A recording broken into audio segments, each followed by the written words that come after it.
తెలంగాణ సంస్కృతి సాహితీ ఫౌండేషన్ నిర్వాహకులు ఆర్బి రాములు మాట్లాడారు. నెల 13వ తారీఖున వరంగల్ ప్రెస్ క్లబ్ లో తెలంగాణ సంస్కృతి సాహితీ సంస్థ చైర్మన్ గౌరీశంకర్ గారిచే వివిధ రంగాలకు చెందిన భరతనాట్యం, కూచిపూడి, సింధు భాగవతం, హరికథలు, బుడుగ జంగాల భాగవతాలు, జర్నలిజం, జానపద గేయాలు కాకుండా ఇతర ఏ రంగాల్లోనైనా నైపుణ్యం పొందిన వారికి దేవాదాయ శాఖ చైర్మన్, తెలంగాణ రాష్ట్ర మంత్రివర్యుడు, గ్రంథాలయ పరిషత్ రాష్ట్ర చైర్మన్ చేతుల మీదుగా అవార్డులు అందజేయడం జరుగుతుందని తెలిపారు. నమస్కారం సార్. నమస్తే.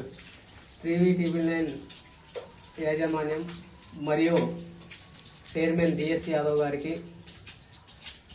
టీవీ9 సంస్థ నారాయణపురం సీనియర్ జర్నలిస్టు డాక్టరేటు కొత్త బాలరాజు గౌడ్ గారికి హృదయపూర్వక ధన్యవాదాలు తెలుపుతూ. నమస్కారం సార్.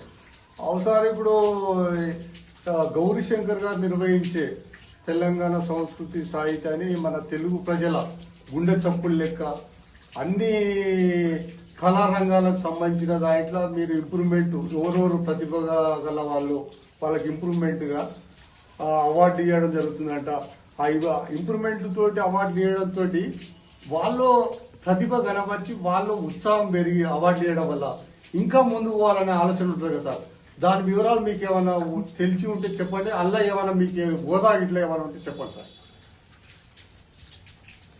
ఈ తెలంగాణ సాహితీ సంస్కృతి వేదిక కళారూపాలలో కూచిపూడి, భరతనాట్యం, సింధు, యక్షగానం, తర్వాత నెక్స్ట్ వచ్చేసి గ్రామీణ ప్రాంతాలలో ఉండేటువంటి ఒగ్గు కథ, బుర్ర కథలు, జర్నలిజం కానీ, తర్వాత హరికథలు కానీ ఇట్లాంటి కార్యక్రమాలకు గౌరీశంకర్ ఆధ్వర్యంలో ఏర్పాటు చేయడం జరుగుతుంది సార్. ఇప్పుడు గౌరీశంకర్ ఆధ్వర్యంలో కూచిపూడి వాడిని జర్నలిజం అంటారు కదా సార్. ఓకే.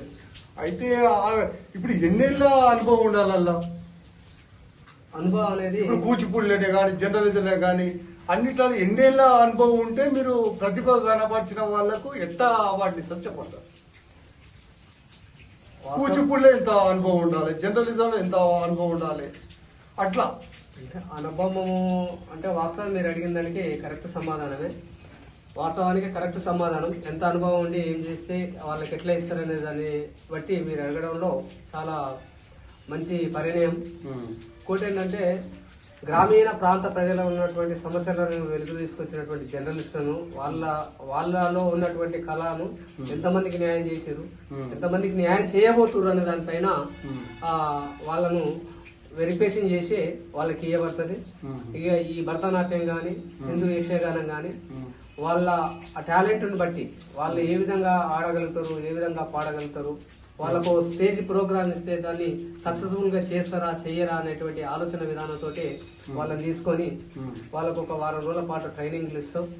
వాళ్ళకు వీళ్ళు రేపనాడు భవిష్యత్తులో వీళ్ళకు ఒక భవిష్యత్తు కార్యక్రమం ఉంటది కనుక ఈ కార్యక్రమాన్ని వీళ్ళు మంచి దిగ్విజయంగా చేస్తారనే ఆలోచనతో మేము ఈ కార్యక్రమం తీసుకోండి సార్. ఇప్పుడు మొదటిసారిగా ఇప్పుడు ప్రతిభావంతులు కాకుండా ఇప్పుడు మీరు స్క్రిప్ట్ ఇస్తారు కదా సార్, ఇట్లా ఇస్తే ఇట్లా ప్రోగ్రామ్ ఇస్తారు, ఇట్లా అవార్డు ఇస్తారు అని ఇప్పుడు కొత్త వ్యక్తులు కూడా ఇన్వాల్వ్ అవుతారు అట్లా. అయితే ఇన్వాల్వ్ అయితే కొత్త వ్యక్తులకు అంత అవగాహన ఉండదు. గతంలో ఏమైనా చేసినాయి మాకు వీడియో క్లిప్పులు పెట్టండి, లేకపోతే వార్త క్లిప్పులు పెట్టండి, ఆ ఆధారంగా మేము ఇట్లా అవార్డు ఇస్తామంటారా? కొత్త వ్యక్తులకు కూడా సేమ్ పాత వ్యక్తులకే కానీ కొత్త వ్యక్తులకు కానీ సేమ్ హోదాతోటి సేమ్ అవార్డు ఇస్తారా? అంటే కొత్త వ్యక్తిత్వానికి పాత వ్యక్తిత్వానికి కొంచెం డిఫరెన్స్ ఉంటుంది. ఎట్లా అంటే కొత్త వాళ్ళకు అవకాశం కల్పించేది మొట్టమొదటి దశ. పాత వాళ్ళకు అవకాశం కల్పించి వాళ్ళు ఎంతవరకు ఇంకా మెరిట్ కావాలి, ఇంకెంత కావాలి, దాన్ని పరిగణనలో తీసుకొని వాళ్ళకి ఏమి ఇవ్వాలి, ఎట్లా ఇవ్వాలి అనే దాన్ని మేము అబ్జర్వేషన్ చేసి ఇవ్వడానికి సిద్ధంగా ఉంటాం. సార్ ఇప్పుడు అవార్డు తీసుకుంటారు కదా సార్, ఇప్పుడు లేని వాళ్ళు ఉంటారు, ఆర్థికంగా ఉన్న వాళ్ళు ఉంటారు. అయితే లేని వాళ్ళు వాళ్ళ ఫీజులు అని మీరు ఇంత అంటున్నట్టు, ఇప్పుడు జర్నలిజానికి ఇంత ఫీజు, భరతనాట్యానికి ఇంత ఫీజు, దానికి ఇంత ఫీజు, దీనికి ఇంత ప్రతిభావంతులు ఉంటారు కానీ వాళ్ళ దగ్గర పైసలు ఉన్నాయి. వాడు అవార్డు కొట్టలేకపోతాడు. మరి పైసలు ఉంటాడు కానీ ఆయనకి ప్రతిభావం ఉండదు. అలా దేంట్లో సొల్లు ఉంటాడు, వాడికేమో అవార్డు ఇస్తారు. మరి ప్రతిభావంతులకు డబ్బులు లేనోడు కూడా మరి మీరు ఇన్వాల్వ్ చేయగలుగుతారా? మరి డబ్బులు లేనోడు వచ్చి అవార్డు తీసుకునే ఆయన దగ్గర ప్రతిభ ఉండదు. ప్రతిభ ఉన్నోడికి ఏమో డబ్బులు ఉండవు. మరి ఆడు ఎట్లా సార్? మరి లేనోళ్ళకు ఉన్నోళ్ళకి అడ్జస్ట్ చేసి ఉంటుందా? అసలు ఫీజు ఉంటుందా లేదా? ఎట్లా దాని వివరాలు చెప్పండి సార్, ఫీజుల వివరాలు. వాస్తవానికి ఏంటంటే మీరు ఇప్పుడు ఫీజులు అవన్నీ తీసుకొని చేస్తారా అనేటువంటి ఆలోచనతో మీరు అడగడం మంచిదే. ఎందుకంటే ఇది మట్టిలో ఉన్నటువంటి మాణిక్యాన్ని వెలుగులో తీసుకొచ్చేటువంటి ప్రోగ్రామ్ ఇది. ఈ ఫీజులు గీజులు అనేటువంటి ఆలోచన విధానం ఏముండదు. వాళ్ళ సొంత ఖర్చులతోటి ట్రావెల్ ఛార్జ్ పెట్టుకొని వచ్చినట్లయితే వాళ్ళ ప్రతిభను గుర్తించి మేము ఆ కార్యక్రమాన్ని ఏర్పాటు చేస్తాం. ఇంకోటి అక్కడికి వచ్చిన వాళ్ళకు అకామిడేషన్ ఇవ్వబడుతుంది. ప్రతి వారిని ఒక మంచి పద్ధతిలో తీసుకెళ్లాలనే సంకల్పంతో ఆశయంతో ఈ కార్యక్రమాన్ని మేము చేస్తున్నాం. ఏదో ఇప్పుడు డబ్బున్న వారికే ఈ ప్రజెంటేషన్ ఇస్తామనేటువంటి ఆలోచన విధానం కాదు. డబ్బు లేకున్నా డబ్బు ఉన్నా ప్రతిభావంతునిగా గుర్తించి ఇస్తాం. అలా మీకు ఏ హోదా ఉంది సార్? ఇప్పుడు ఎన్నేళ్ళ సంది మీరు దాంట్లో పాల్గొంటారు, ఏం హోదా ఉంది మీకు? అలా ఇప్పుడు దాదాపు నేనైతే ఒక 3 years నుంచి అందులో పాల్గొంటున్నాను. ఏమేమి ప్రోగ్రామ్ చేసి మీరు అలా ఇన్వాల్వ్ అయిన సంది ఎక్కడెక్కడ చేసారు సార్? విజయవాడ, కరీంనగర్, వరంగల్ చేసి కరెక్టే సార్. అయితే అప్పుడు ఏమన్నా ఫీజులు తీసుకురా సార్ మీరు? ఫీజులు ఇట్లా అట్లాంటివి ఆ ఫీజులు వేయడానికి వస్తాయి, మరి అన్ని ఖర్చులు ఎట్లా వెళ్తున్నాయి, అసలు ఆ ప్రోగ్రామ్ ఎట్లా సక్సెస్ అవుతున్నాయి, దాని వివరాలు చెప్పండి సార్ నాకు. ఒక సంస్థ అనేది గౌరీశంకర్ సార్ గారి ఆధ్వర్యంలో ఇది ప్రోగ్రామ్ కండక్ట్ చేస్తుంది. అంతవరకే కానీ ఎవరి దగ్గర డబ్బులు తీసుకొని ఆశించేటువంటి కార్యక్రమం కాదు. మరి అసలు డబ్బులు ఏ విధంగా వస్తున్నాయి, ఎట్లా ఇన్కమ్ చేస్తుండ్రు? వాళ్ళు ఇప్పుడు కూచిపూడి ఉంటుంది, కొత్త వ్యక్తులు వస్తారు. కొత్త వ్యక్తులు వచ్చినప్పుడు అలా నాట్యం అనేది కనపడతారు కదా, అట్లా కనపడతారా లేకపోతే ఫోటోలు అవి ఫైల్స్ చూసి ఇస్తారా అవార్డు? లేదు, వాళ్ళు ప్రతిభగా అక్కడ స్టేజ్ పై ఆడి వాళ్ళ సమానం వాళ్ళ మెటీరియల్స్ వాళ్ళే తెచ్చుకుంటారు. అయితే ప్రోగ్రామ్ ఎన్ని గంటలకు స్టార్ట్ అవుతుంది, ఎన్ని గంటలకు ముగిస్తుంది, ఎన్ని రోజులు నిర్వహిస్తారు? అది ఉదయం 10 గంటల నుంచి మొదలు పెట్టుకుంటే సాయంత్రం 5 గంటల వరకు కంప్లీటెడ్ అయిపోతుంది.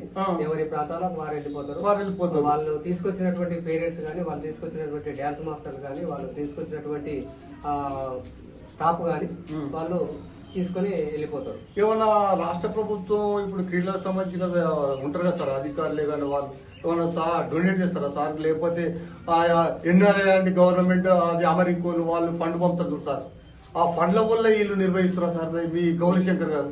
ఇంకా అట్లాంటిది మనకు అంత లోతుగా మనకు తెలియదు. అంటే మీరు 3 ఏళ్ల సంది అలా పాల్గొంటున్నారంటే వివరాలు కొంచెం తెలియాలి కదా సార్. మనకు అట్లాంటి విషయాలలో మనం తలదూరు తెలియదు, మనకు తెలియదు. ఆ విషయంలో మనం జోక్యం చేసుకోవాలి. ఆ కమిటీలో ఎందరు సార్ మీరు సభ్యులు? దాదాపు ఇక సార్ తెలిసి ఉంటుంది. మేము ఏంటంటే ఖాళీ మెంబర్ల వరకే. మెంబర్ అంటే మెంబర్షిప్ వరకు అన్నట్టు. మెంబర్షిప్ వరకు. ఇప్పుడు అసలు అవార్డులు ఇచ్చినప్పుడు మీరు కూడా స్టేజ్ మీద ఉంటారు సార్? మేమేముండవు. మేమేమంటే జర్నలిజంగా మేము ఒక ఆర్టికల్స్ రాసేది, ఎవరో రాసేది, ఏం చేసేది, ఎట్లా చేసేది అని దాన్ని వెరిఫికేషన్ చేసి మేము చూసుకుంటాం. అంతవరకే కానీ చేసేటువంటి పరిజ్ఞానంలో వాళ్ళు వేరే ఉంటారు, ఆ కమిటీ వేరే ఉంటారు, ఆ కమిటీ చూసుకుంటారు. ఇప్పుడు కళకు సంబంధించి ఉంటుంది సార్. ఇప్పుడు నేను జర్నలిస్ట్, మీరు జర్నలిస్ట్ అనుకో, జర్నలిస్టులు 10 మంది అందులో అప్లికేషన్ పెడతారు. అయితే అందులో ప్రతిభావంతులకు ఇస్తారా లేకపోతే అందరు పెట్టిన వాళ్ళందరికి ఇస్తారా? పెట్టిన వాళ్ళందరికి ఎట్లిస్తారండి? అదే మీరు చెప్పండి సార్. అది ఎట్లా first prize, second prize, third prize లెక్క ఉంటుందా, లేకపోతే ఒకటే ప్రైజ్ ఉంటుందా, లేకపోతే పూర్తిగా అందరికి ఇస్తారా?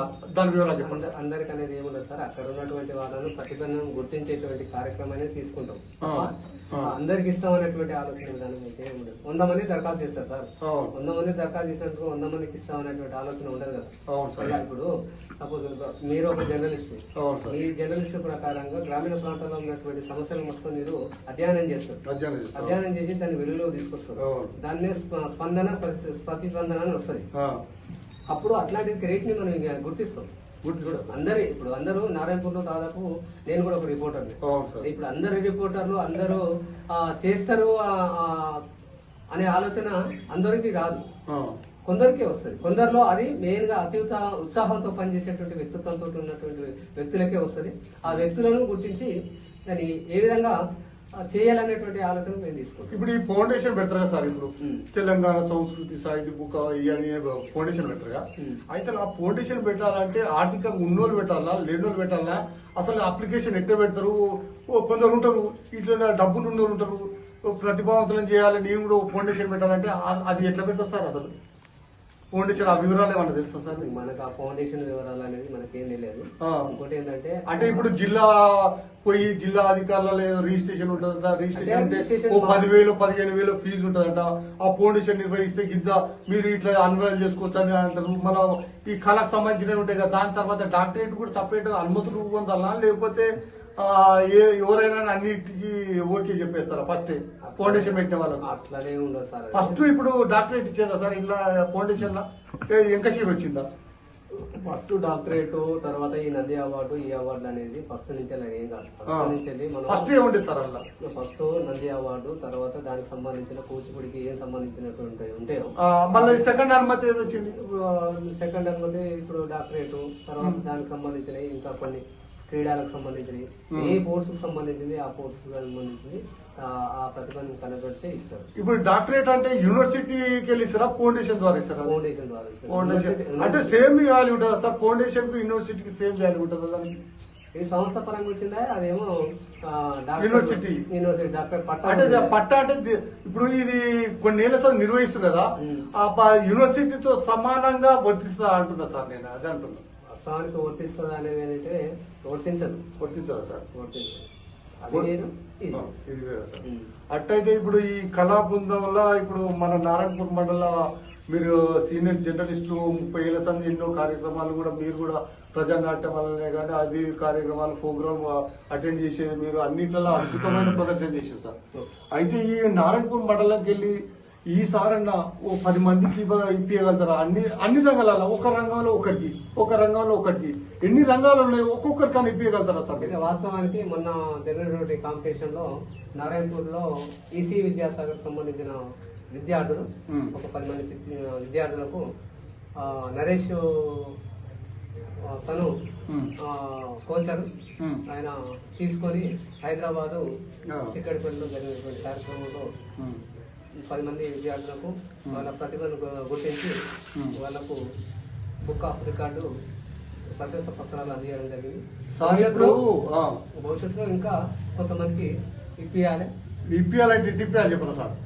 ఊరికి ఒక్కరు లెక్క నారాయణపూర్ మండల కేంద్రంలో ఎన్ని ఊరు ఉన్నాయి, గ్రామానికి ఒక్కరు లెక్క ఇప్పిస్తే నువ్వు ప్రతి గ్రామంలో నిన్ను అరే పలానా ఫౌండేషన్ వ్యక్తి ఆర్బి రాములు గారు ఇట్లా నాకు ఇప్పించు అని ప్రతి ఊరికెళ్ళి ఒక్కొక్కరిని ఎంపిక చేశారు.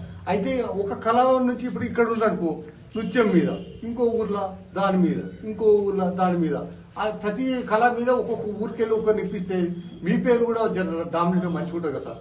అయితే మీ పేరు ఉండాలి, మీ తెలంగాణ సంస్కృతి సాహిత్య బుక్ ఆఫ్ రికార్డ్ సంబంధించిన దానికి సంబంధించి శంకరయ్య పేరే కానీ మీ పేరే కానీ ఉండాలంటే ప్రతి ఊర్లో మీ పేరు ఉండాలి సార్. ఉండాలంటే ప్రతి ఊరికి వెళ్ళి ఒక్కరిని ఇప్పియాలి సార్ ఈసారి. ఓకే సార్, ఇప్పిస్తారా సార్? ఖచ్చితంగా మీకు మీరు ఆశించిన తగ్గట్టు మన నారాయణపూర్ మండలంలో ఊరికి ఒక్కరికి ఇప్పియాలి సార్. 31 గ్రామ పంచాయతీ ఉంది. 31 గ్రామ పంచాయతీలలో వాళ్ళను ఖచ్చితంగా తీసుకుపోయి ప్రతి ఒక్కరికి వాళ్ళ సహకారం అందిస్తూ సార్ ఇప్పుడు గిరిజన తండాలు ఉన్నాయి సార్ ఇక్కడ.